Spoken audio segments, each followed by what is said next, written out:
Fast Forward Productions. The women are speaking.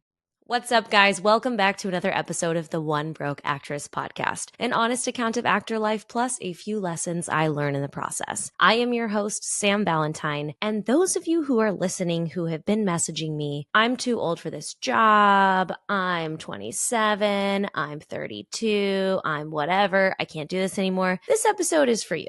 This episode is also for those of you who have messaged me saying, I just keep sending out emails and I can't get an agent. And or those of you who are constantly feeling like all you do is co-stars. Today's guest, Sean Alexander James, I met at my agency holiday party, and we sat down and had such a long chat. And he was like, I love your podcast. I think I have some ideas. And I was like, come talk to me, man. So we ended up talking about how at age 29, while working at his local Applebee's, Sean realized he was about to turn 30. He didn't like his life, and he was ready to become an actor. How did he do it? How does he get from A to Z? How does he go from working in his local town restaurant to starting an acting class? What are the choices? How does he start submitting? These are so many questions I get from you guys all day long, and I think you need to hear it from someone other than me, and Sean is a perfect person to talk you through this. He also shares how mental health has been a constant battle his whole life, and how film and television was not only his escape, but it became his passion and his growth point. We talk a lot about self-discovery and dealing with yourself before you put yourself on the main stage of validation, aka trying to be hired as an actor.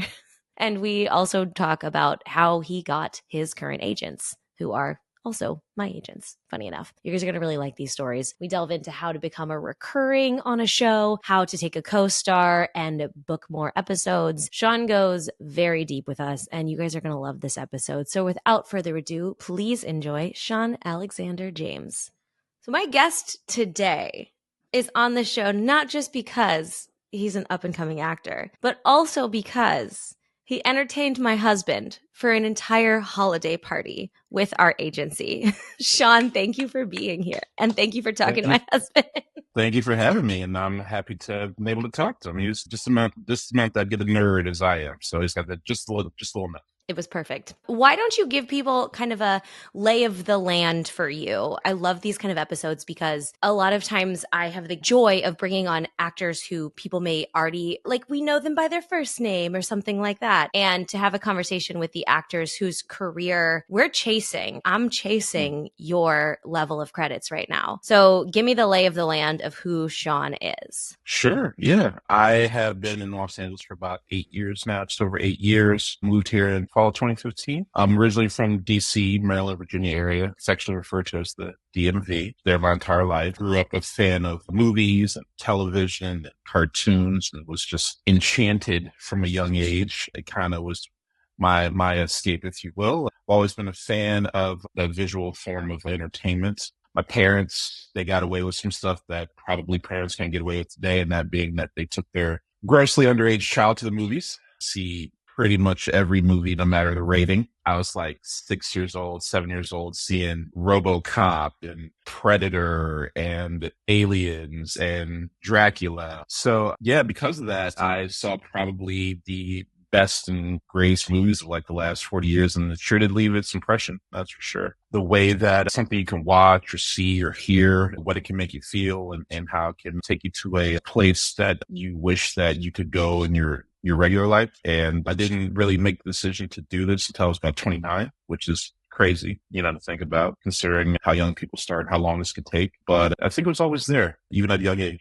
Well, I want to ask you then, I get a lot of messages from actors who are in their mid to late 20s, even older, and they're like, I'm too old to start in this business. Sometimes even younger than that. It's not how it works, right? There's no ceiling in which this stops working. It's just different roles and different time to build your relationships. I would love to hear what made you decide to pursue this and what the beginning of that was like at age 29. Sure. Yeah, I definitely would say to everyone, it doesn't even have to be acting. Whatever you feel that your purpose is here to do, there's no time limit, or like if we hit to a certain age, like some buzzers are going to go off and like, that's it, you can't do this anymore. Like that's not how it works or how life works. It's just whatever you want to do, just go do it. There's really no time limit. There's no deadline. There's no age limit. There's none of that. I feel like the true deadline is when you just choose to stop going after it. You can go after it until you no longer exist, in my opinion. And you're truly never told to do anything.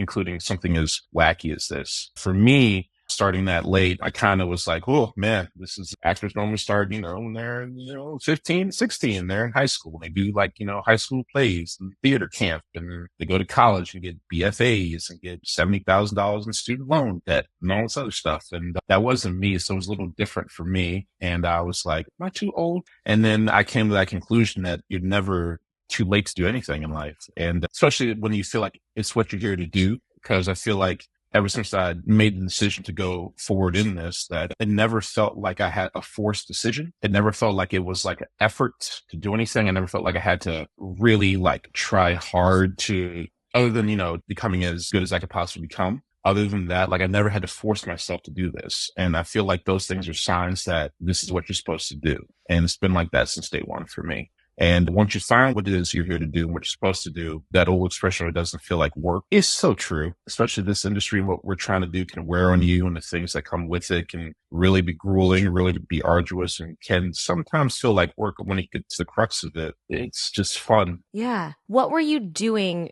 before you made this decision? And then what did it actually change in detail to decide to pursue this career? Absolutely. I was working in a restaurant. Been working in restaurants for God. I made a decision I'm 42 now. I made a decision in November of 2010 that I was going to do this. I just turned 29, and I had been working in restaurants for probably 6 years at that point. So many failed job pursuits and career choices and avenues of professions that I was going to go down. And that whole acting thing was kind of still locked away in the subconscious and never like had popped its head out. It had occasionally maybe like kind of like poked its head out when I was growing up, like, when I was in college. Let's take an acting class. I like these things. Let's take it. And I was like, you know what? Nah, I'm not an actor. What the fuck is the point of this? I'm not gonna do this, whatever. So I just immediately dropped the class.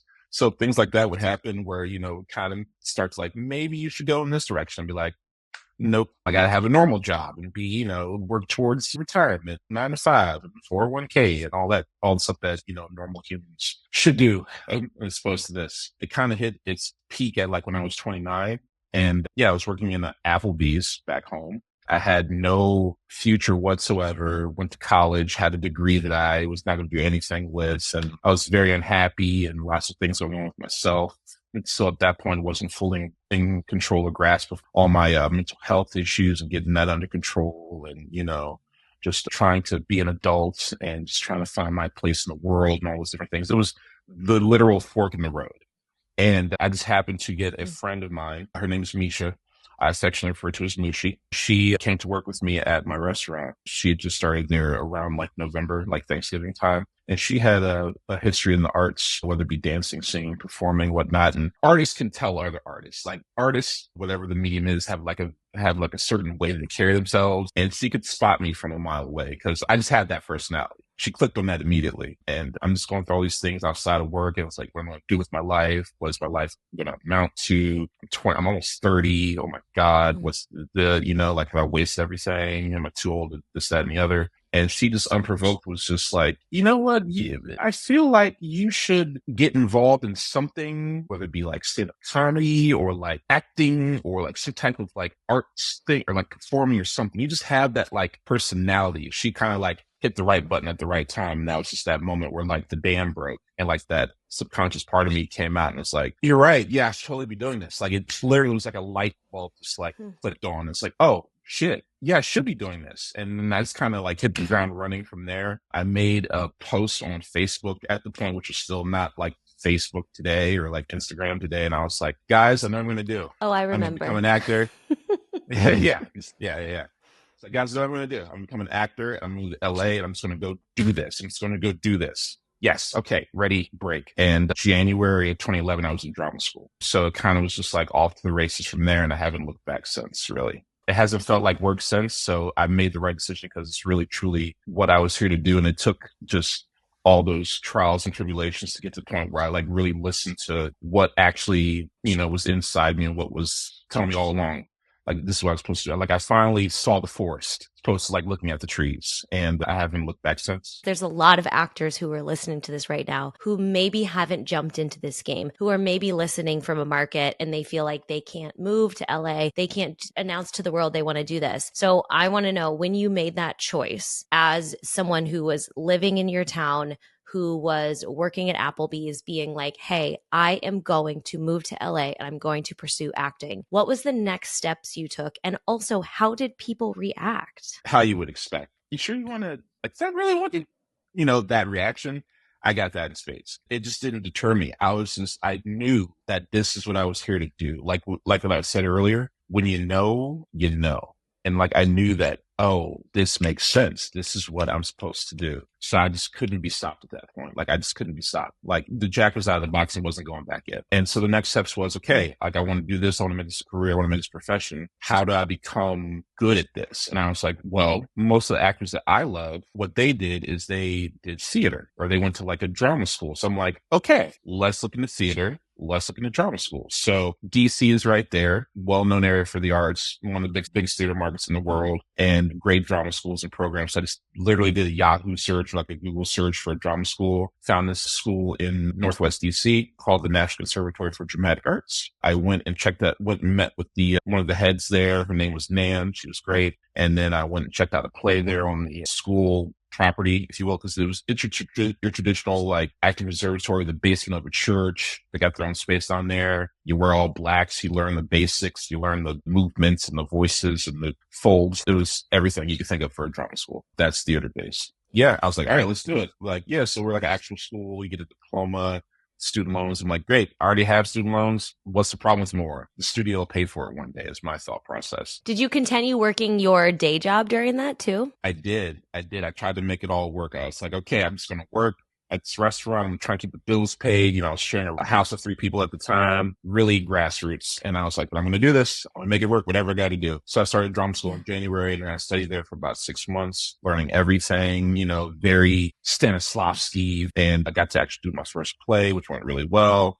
Audition. They didn't want you auditioning, of course, for stuff while you were there. They always say that. Me being the go-getter that I was like, I'm still audition for things anyway. So like I would audition for like student films and like, you know, small, super small plays and different things like that. How did you get into the auditioning scene while you were in school? Did someone tell you to go create a profile on a website, or how did you get that going too at the same time? What I did was there were like Maryland, DC, Virginia equivalents of like Actors Access and like casting networks. I was put on to that by local actors who I'd met through, you know, school. And also, besides DC being a theater town, Maryland and Baltimore and Virginia to a certain degree were very big into like the arts as far as like TV and film, especially TV. You know, that's when House of Cards was starting to make its boom on Netflix and different things like that. So through making connections via these sites and different things, I was introduced to websites where you can submit for student films or submit for community theater plays or small paying plays and things like that. And where I was for school, it was like digital media art school all around us. So they were obviously looking, they might have like short film projects they were doing and they were auditioning for. So I caught one of those through connections that I would make. I got to meet the people who know where I got to go to audition for stuff. So I was like, okay, let's do some research. Let's see what people submit online, how people find auditions, things like that. And I found like I was saying, the equivalents of like Actors Access for Maryland or DC. And I was starting to apply for stuff, and I would start doing extra work. And I did extra work for like Game Change, that Sarah Palin movie with Julianne Moore. That was on HBO. They shot that in Baltimore. Try to go on sets, see how sets were, different things like that. Made friends, make connections, eavesdrop on conversations about, yeah, so I applied here and did this, and I heard about this through this site and this, that, and the other. So I was just a giant, I literally was a giant sponge. I was like, I got to get all the information. Like, it was like, feed me. What I love about this, Sean, is that you didn't wait until you were in a major market. You were like, how can I be where I am, where I can be right now at this moment with my life circumstances, with what I can afford, with what I can deal with, and how can I learn and start this job from here, no questions asked. Like, I admire the shit out of that, because a lot of people wouldn't do that. They only picture things in big cities and like the well-known Hollywood towns, and like there has to be a studio or else I can't do. No, you like went and found it. And I think a lot of people will find that super aspirational. I would hope so. I can't describe to you the feelings that I got when my friend said that I should do this, and like the way that that just like opened up like a untapped reservoir in me that I didn't even know existed. And then when I started doing it, I was pretty decent at it. You know, obviously I wasn't seasoned at all and I needed work, and I worked to become, you know, as good as I possibly can. I still am working to the state to become as good as I possibly can, because we're never a finished product, obviously, and that's for anything in life. And it was the first thing in my life that I just was good at, that I knew that I could do, and that I knew that people responded to. Growing up and the person that I was, and how I didn't really feel like I was good at anything or like I fit in anywhere, I finally found that thing that I could do, that I could fit in, where not only was I good at, that people responded to. And that brought me a sense of a feeling of worthwhile in a sense. It was a beautiful thing. It definitely saved my life in a way. But when that comes around, you never want to lose that feeling, or what it made you, you know, what it made you feel, and how people felt as a result of that. I was not going to stop. And I think from that point, from the beginning, I was just like, I'm just not going to stop. The world could like burn around me, but I'm still going to go after all my goals and aspirations in this industry. And I'm not going to be stopped from that. I'm just going to keep going. I'm not a fortune teller. I'm not a soothsayer. I can't travel in the future, but what I do know is I can just keep moving. And that is like kind of what I try to live my life with now, you know, even though there are just fires all around that are burning, and like life is just like a shit show. It's just like, okay, not a lot of positives going on right now. It's hard to stay even positive, but I'm just going to keep going. I'm just going to keep going. I'm just going to keep doing it. I'm going to figure it out. I'll get there at some point, but I'm just going to keep going. And that was instilled in me from the beginning as far as the industry is concerned. For some reason, I never felt like I couldn't do this. You know, I just never felt that it was too big for me, even though the odds and the numbers, if you actually were to check the numbers and actually crunch the data, you're like, oh man, what you're trying to do, holy shit. Yeah, this is not a practical choice. No, it's not a practical choice at all. Like what I'm trying to do is very like brazen. It's very bold what I'm trying to do, you know, and like I just leaned into that, and I just like, I'm going to do this. I don't know why I've always felt that and thought that, but it's like, I'm just going to do this. I don't know how I'm going to get there. I don't know how this is going to work out, but I'm going to do this. Like I was very delusional, and I still am. But I think that as a performer in this industry, and something as crazy as what we're trying to do, because what we're trying to do is like one of the hardest things in the world to do. You have to have a very delusional sense of self in order to just survive the potential like mind fuck of like realizing what you're trying to do and the odds against it. You have to have that sense of like, oh, yes, those numbers exist. They're there, but I'm going to do it. Like, but what about this? It says this. Like, great. It says that, what? I'm going to do this. I think that has carried me to this point, to where hopefully I'm starting to kind of pick away at, you know, all the goals that I set for myself. So you taking this idea, all of the work you did, the time I call this growing where you're planted. And I think you're a great example of like, you did what you could where you were. You made the choice to come out to LA. This is 8 years later. Something you mentioned to me was the value of your mental health in this process. Because if I just heard this podcast, if I was listening to it, I'd be like, oh man, he like put a switch in his brain and made some choices and put his actions into motion. And it just must be great to wake up every day and just know that you're doing what you want to do. So can we talk about the mental health of it all? We sure can. I'm a lifelong battler of mental health and like depression and all those different things. I take medication to this day. I do therapy twice a week. For the first part of my career, and honestly, majority of the first part of my life, I went undiagnosed. Growing up, it wasn't the ideal situation. I was very much that atypical outcast, you know, the kid who didn't fit in, you know, didn't have a lot of good social skills, was very introverted, wasn't in the best of shapes, was the fat kid and different things like that. And that had its lasting effect on me. It still does. And that kind of drove me to the cinema. That kind of drove me to the television, to the movies, to all those different things, because it was a way of dissociation from the life that I was leading. And it was a way for me to kind of escape from the daily rigors of what school was and life was. And I found a joy and a solace in that. I heard, even though it's starring Jonathan Majors, which is Jonathan Majors, but he did a show called Lovecraft Country, which I'm sure hope everybody has watched, which is an amazing show. And he said a line that was just forever stuck with me. Straight. He said a line that where it's like, everybody goes to the movies to like, there's nothing better than escaping in the dark for 2 hours. For me, that was like just like a life, like a daily life thing.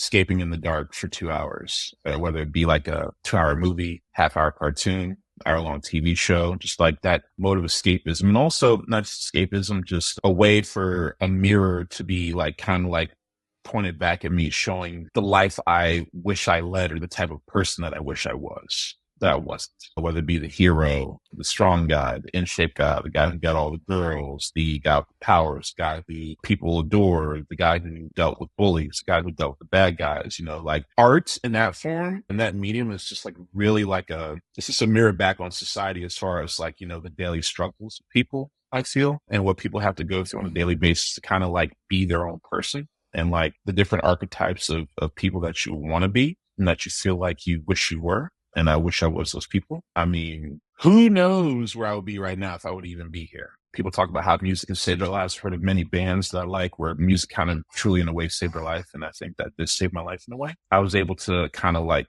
put all of my issues in this and in the pursuit of this. It kind of was a way for me to take what I just did on a daily basis to kind of escape and get away and take that as a way to kind of get through life, So me just being an actor, just to be an actor, it's not just, because it's my job and it's what I want to do. It's what I love to do. And it's what kind of makes me fully feel like Sean. The feelings that it gives me whether it be like I'm on stage or I'm on a set, I can't even put into words the feelings that I get and how, like, what it does for me. Like the saddest days of my life are when I'm wrapped from a project or when a show ends that I'm in, because it's like I can't go back to set anymore. Like I can't get back into summer camp anymore. As I've gotten older, I've learned to really do like the work on myself, go inside, get introspective, take a step back, gain some perspective and see what really is going on with me, how those issues started when I was a kid and kind of how that kind of like led to so many different things, other issues, different things. And so I've been working on that. And I think it's very important for people to do that due diligence on themselves and find out,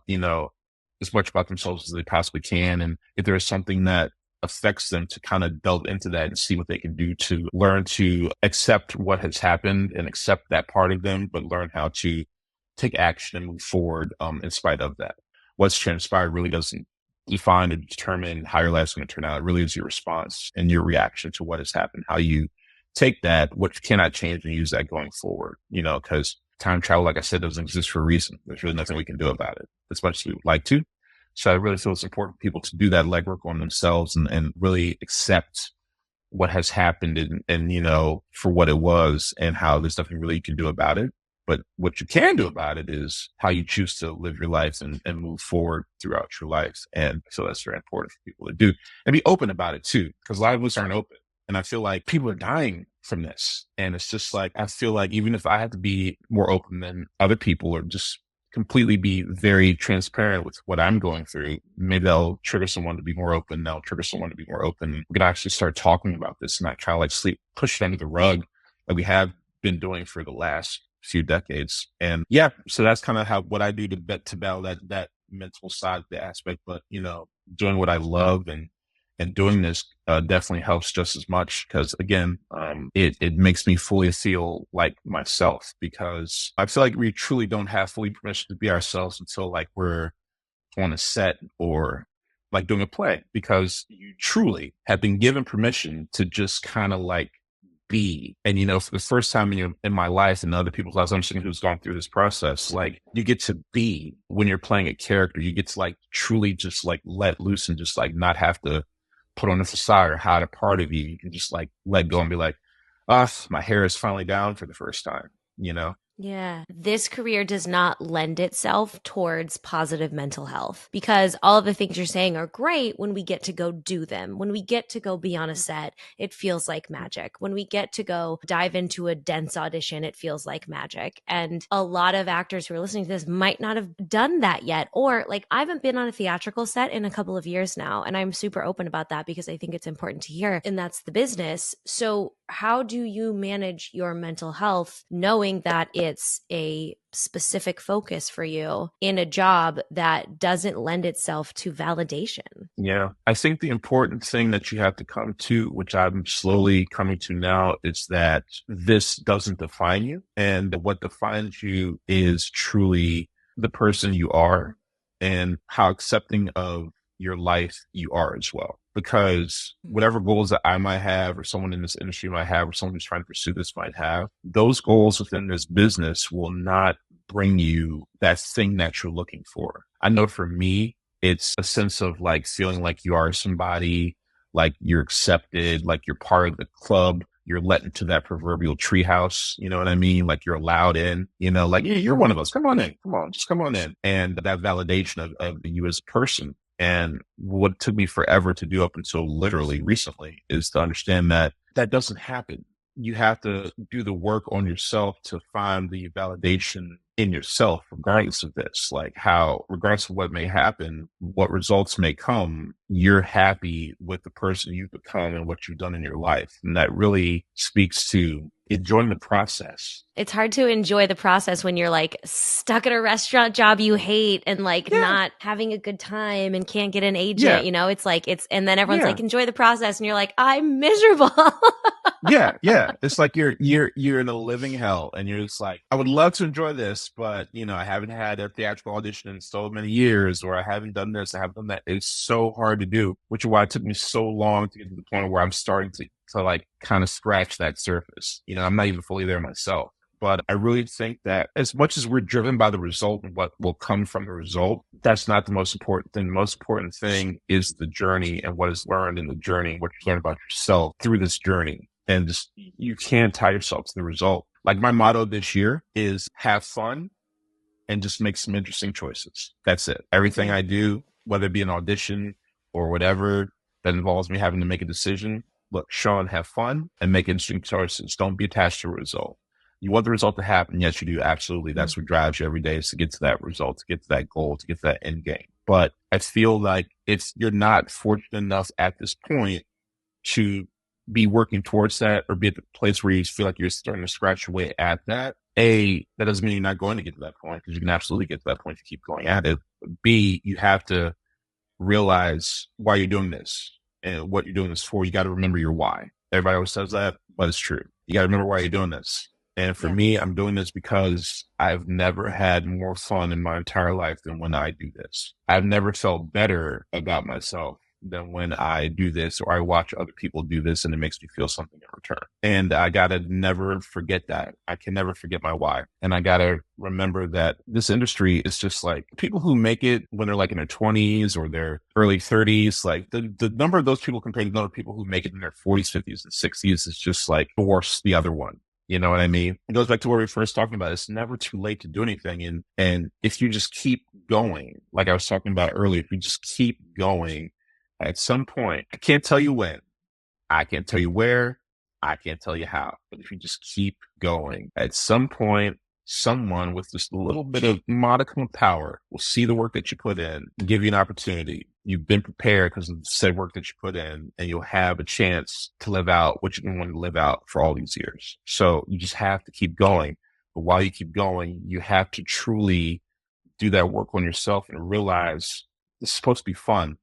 Realize why you're doing this and how this journey is what you're going to talk about when you get there. Like, man, remember back in the day when we were doing this and we had this job? That's what you talk about when you get there. You don't talk about the end result. You talk about the journey to get there. So as hard as it is to focus on the journey and not the result, the journey is really what it's all about, because that's all you're going to ever really think about when you get to where you're trying to get to. Yeah, it makes you who you are. Looking at and talking to you about your resume and your bookings, there was a through line I definitely want to make sure we talk about. And it's that a lot of the times you're brought into a set for like a co-star or something like that, and they end up bringing you back. And that's the dream, is like a role that starts out, it's like just one episode, just one line. And consistently, you've had jobs where you've been brought back and people want you back on their set. What's the through line there? What can actors learn from you? I think the through line is two things: to show up on set ready, on time, throwing in lines, and just ready to just have fun. People forget that we are literally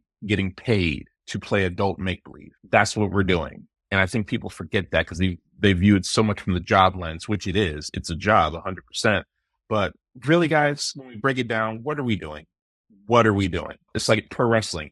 Grown men fake fighting in Speedos, acting. Grown men and women in costumes they put us in with makeup on our face, playing adult make-believe. Like, that's what we're doing. Don't lose sight of that. Come in with that mindset that you're about to go have some fun. While that you're prepared, you're ready, you're a professional, you're on time, and you do your job. But remember, you're having fun. Like what I said, one of my goals for this year is to have fun. Don't forget that part, because remember what exactly it is that we're doing. But I think the biggest things are to be a good human being and to be kind to everybody you meet on set and treat everybody with just so much kindness and love and respect. I think that's the biggest thing to getting people to pay attention to you, to want them to have to bring you back is because of how you made them feel on set and how obviously how professional you were, how prepared you were, how you delivered what you were hired to do. That obviously is a given.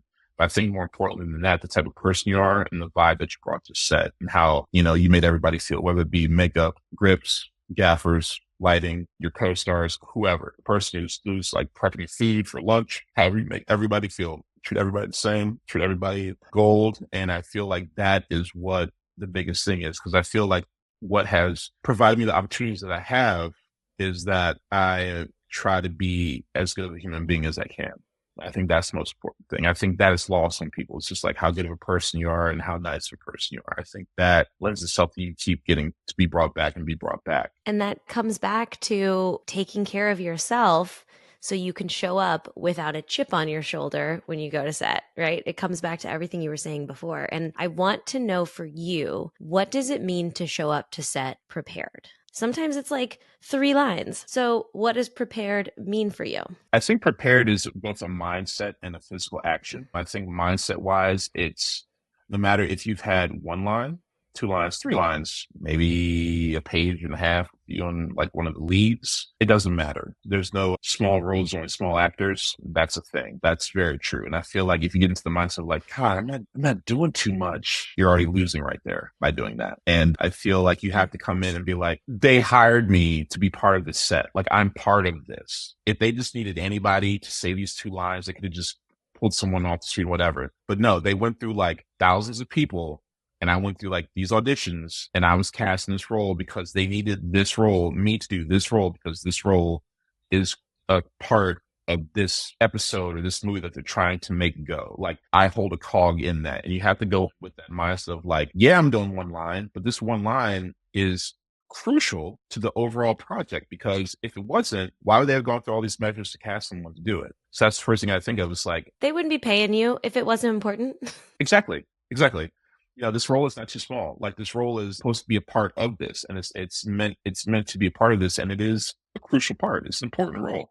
So you have to have that mindset first. But then showing up prepared is just knowing your lines and just having ideas of what you want to try and do in the scene. Ultimately, when you're only saying a few lines, you really aren't like that big into the decision-making process, obviously. But that still doesn't mean you can't come prepared with some ideas and be ready to collaborate. If there's some ideas what you might want to try to do, and be prepared. And I think that leads itself to being a lot more free to kind of have that much more fun when you're actually shooting it, because you know what you're going to do. You've made some choices. You know what you like to maybe try and bring. You might get some feedback from the director or some notes from like, your scene partner or whatever, and you're just ready to play. You can't play unless you're prepared, and when I say prepared, obviously knowing your lines, having some ideas of what you want to try and do. Ultimately, what you want to try and do is not going to be like what you end up doing, but if you go in with some ideas what you might want to try to do, that can free you up more, because you're coming from a base of like preparedness where you're like, okay, I thought about doing this. They come with this. Okay, well, maybe that can work with what I was trying to do. Maybe I can flip this and do. It's like, making like it all fit like puzzle pieces. So I think knowing your lines and having some ideas, and then coming to set ready to have some fun, and coming to set ready to treat everyone lovely. I think that's what is the 3 biggest things as far as like being able to do good work and being seen as someone who they can bring back and maybe we want to bring back for more episodes or, different things. I love that, because it's honestly much simpler sometimes than we want it to be. And I think it's hard because we've had so much training. And I say we because I got a BFA. I did that whole thing. And, we're in LA and we do a bunch of workshops and classes and like all this stuff. And then we book a role, even though it's like officer number 2, we want to come in and we want to be like, here's officer number 2, but I trained Stanislavski and Meisner and I'm going to come in as like the best officer number 2. And it's like, this might not be useful for this whole piece. Yeah, yeah, yeah. This might not be what you used this for officer number 2, but you know what? I'm very happy that you're that prepared, because that means we're going to have a lot of fun on set. And this will prepare you for when those roles come where you really can dive deep into the Stanislavski and the Meisner, like those bigger roles which will come. But if you're not willing to, but honestly, I think that's the biggest thing. If you're not willing to bring that to officer number 3, you can't bring it to those big leading roles as well, I feel. So you got to treat them all the same. You got to prepare for all of them. Tell me how you prep for those. Sure. So whenever I get material, I kind of try to first do my homework as far as like, if it's a TV show, like, okay, what type of show? Is it a procedural? Is it on cable? Is it this what type of show it is? And then I'll go from there. And then like, okay, let's look into like the director, the producer, even who's casting it, the shows they cast, different things like that. Oh, this is the producer for Lost? Great. Oh, I know Lost. Let me go watch an episode. Get the idea of like the work they do. They did this show and this show and this show. Okay. What's the through line through all those shows? What type of like ideas and different things they have going on in those shows? What are the themes of those shows? Different things like that. I'll kind of give me an idea of what the project is going to maybe be theme wise. And then from there, you just go through like your sides. If you have the script, great. Read the script. Everybody needs to read the script so you know what's going on. That informs your choices.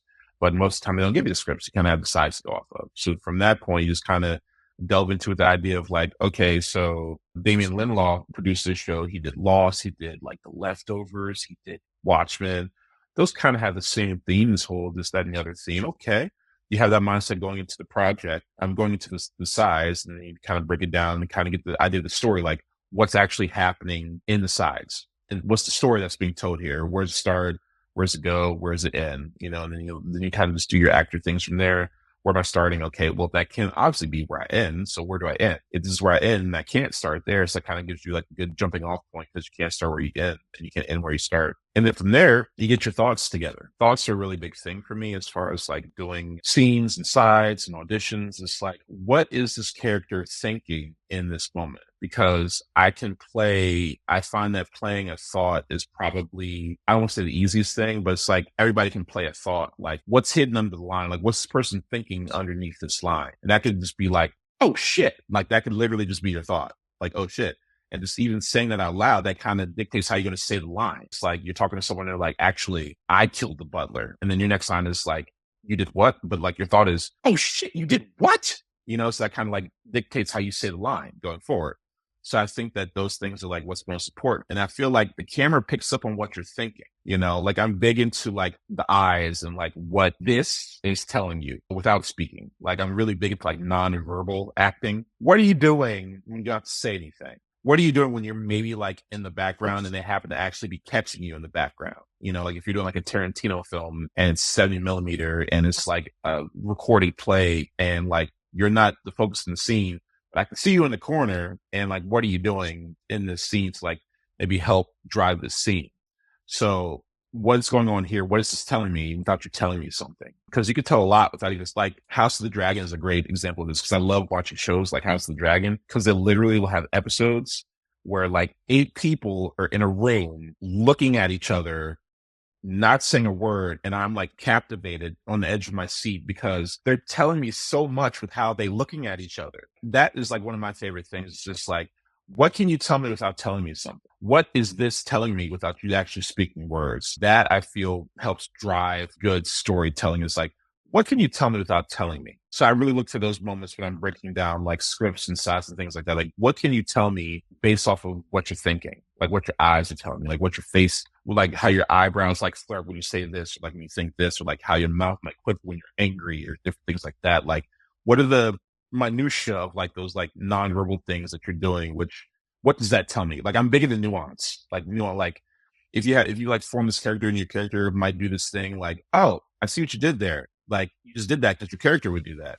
Okay, cool. Pick enough on that. I love that. Okay, I have one last question for you, Sure. because I think this is just something fun for people to know. We have the same theatrical agent. How did you get your theatrical agent, and how do you maintain good communication with your agent, aka our agent, Brittany? Brittany, yes. I love Brittany. Shout out to Brittany. This is such a crazy story. I'm a big believer in the universe, and I feel like the universe kind of knows where you're supposed to go. And if you kind of veer off course, kind of puts you back in the right direction. But if you're going in the right direction, kind of gives you signs that you're going in the right direction. So I moved to LA October 2015. And 2 months before I moved, I started doing like a really small, like independent film back home. And I had never visited Los Angeles. Everybody I was talking to was like, you shouldn't just move and not visit before you move. You should go get a lay of the land, do some reconnaissance, get it in your system a little bit before you go. I'm like, really? Should I? Like, yes, you should. I'm like, okay, I'll do it. I planned a trip like literally probably a month and a half before I moved, like end of August, beginning of September. I moved like end of October. I was like, okay, I'll come out here for 6 days, kind of. I never been here. Let's get California. Let's get LA like in my bones a little bit real quick before I move out here for the foreseeable future. I was doing this film, and we had like a little meet and greet before we started production. And we all got together and we're just talking, getting to know each other, what we're doing. And I'm like, yeah, guys, I'm moving to Los Angeles once the project wraps, like a month after this project wraps, and I'm going to go do it, be an actor, got there, blah, blah, blah. One of my co-stars in the movie, one of my cast members was like, so do you have an agent? Do you have any representation? I'm like, nah, man, I wish I could. I wish I did. I want to like look into that. Try and see how I can, gotta go to a phone book or whatever I got to do to try and get some meetings. I'm going to start that whole process, blah, blah, blah, whatever. And he's like, actually, it's funny we talk about this. My really good friend from college started her own boutique talent agency. I'm like, are you fucking serious? Like, does this really happen? Yes. Her name is Brittany Stone. She started the Love Stone agency. And I was like, yeah, it's boutique talent agency. You should check her out when you go out there. I'm like, is this really happening? Like, yeah, no, her name is Brittany. You should check her out. So I look online, I do research online, the Love Stone agency, Brittany Stone, and I reach out to Brittany. She knows him. I throw his name down as a reference. It's legit. They went to college together, really good friends. Went to like mutual friends' weddings from college. I'm like, this legit friendship. And like, that gets me a meeting for when I come out to visit LA. The first day I'm here visiting, before I move, I have a meeting with Brittany and obviously Jamie, her former partner. And I meet with them and like to get to know them. And then they're like, I like you. And so they end up signing me. And so I get signed with them before I even move to Los Angeles. And I'm still with Brittany and Jamie to this day, 8 years later. Same. What I love about this is I cannot tell you how often people ask how to get an agent and how to get repped and all of those things. And the thing about this story that you just told me, which I had no idea, by the way, this is not like a plant, you guys. Like I legitimately didn't know this. No. Is that we see it as like one way. You send your submissions, you send your email, and you just cross your fingers. That's one of thousands of ways that people end up meeting people who agree to rep them. And sometimes it's a project you're doing with someone who knows someone and will make an introduction. And you were already, this is like, Sean, this makes me so happy because you were already working on what you could. You didn't do that film in your local market because you thought it would get you a rep. You did that film in your local market because it's the work you were doing. And to gain experience to get better as an actor. Yeah.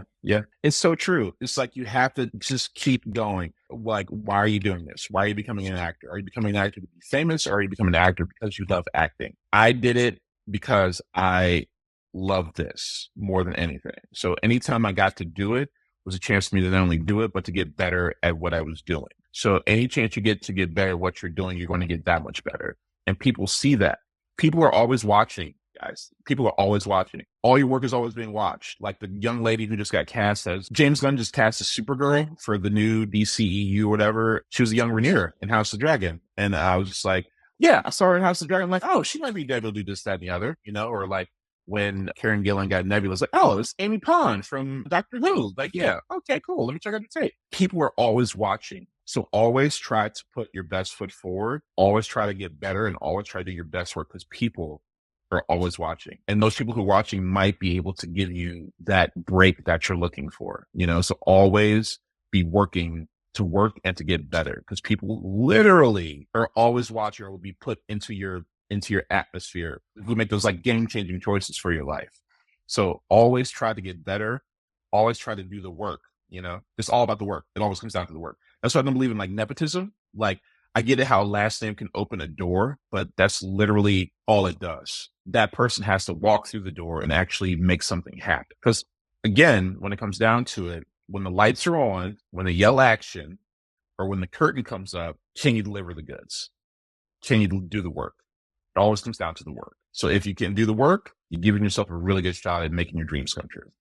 I love this so much because then you get to be someone who helps make other people's dreams come true too. It's just such a circle of It's you so never know who's cyclical. going to watch you and you never know who you're going to be a part of. Like, it's such a dream. James, you are lovely. I'm so glad we did this. Thank you so I'm much for so glad we giving did it me your too. time. Would you Absolutely. like to direct people to any projects you have coming out, anything we have going on? I didn't get to ask this question basically all of last year because of the strike. So Yeah, can you you can tell us what now. you do and tell us where we can see you?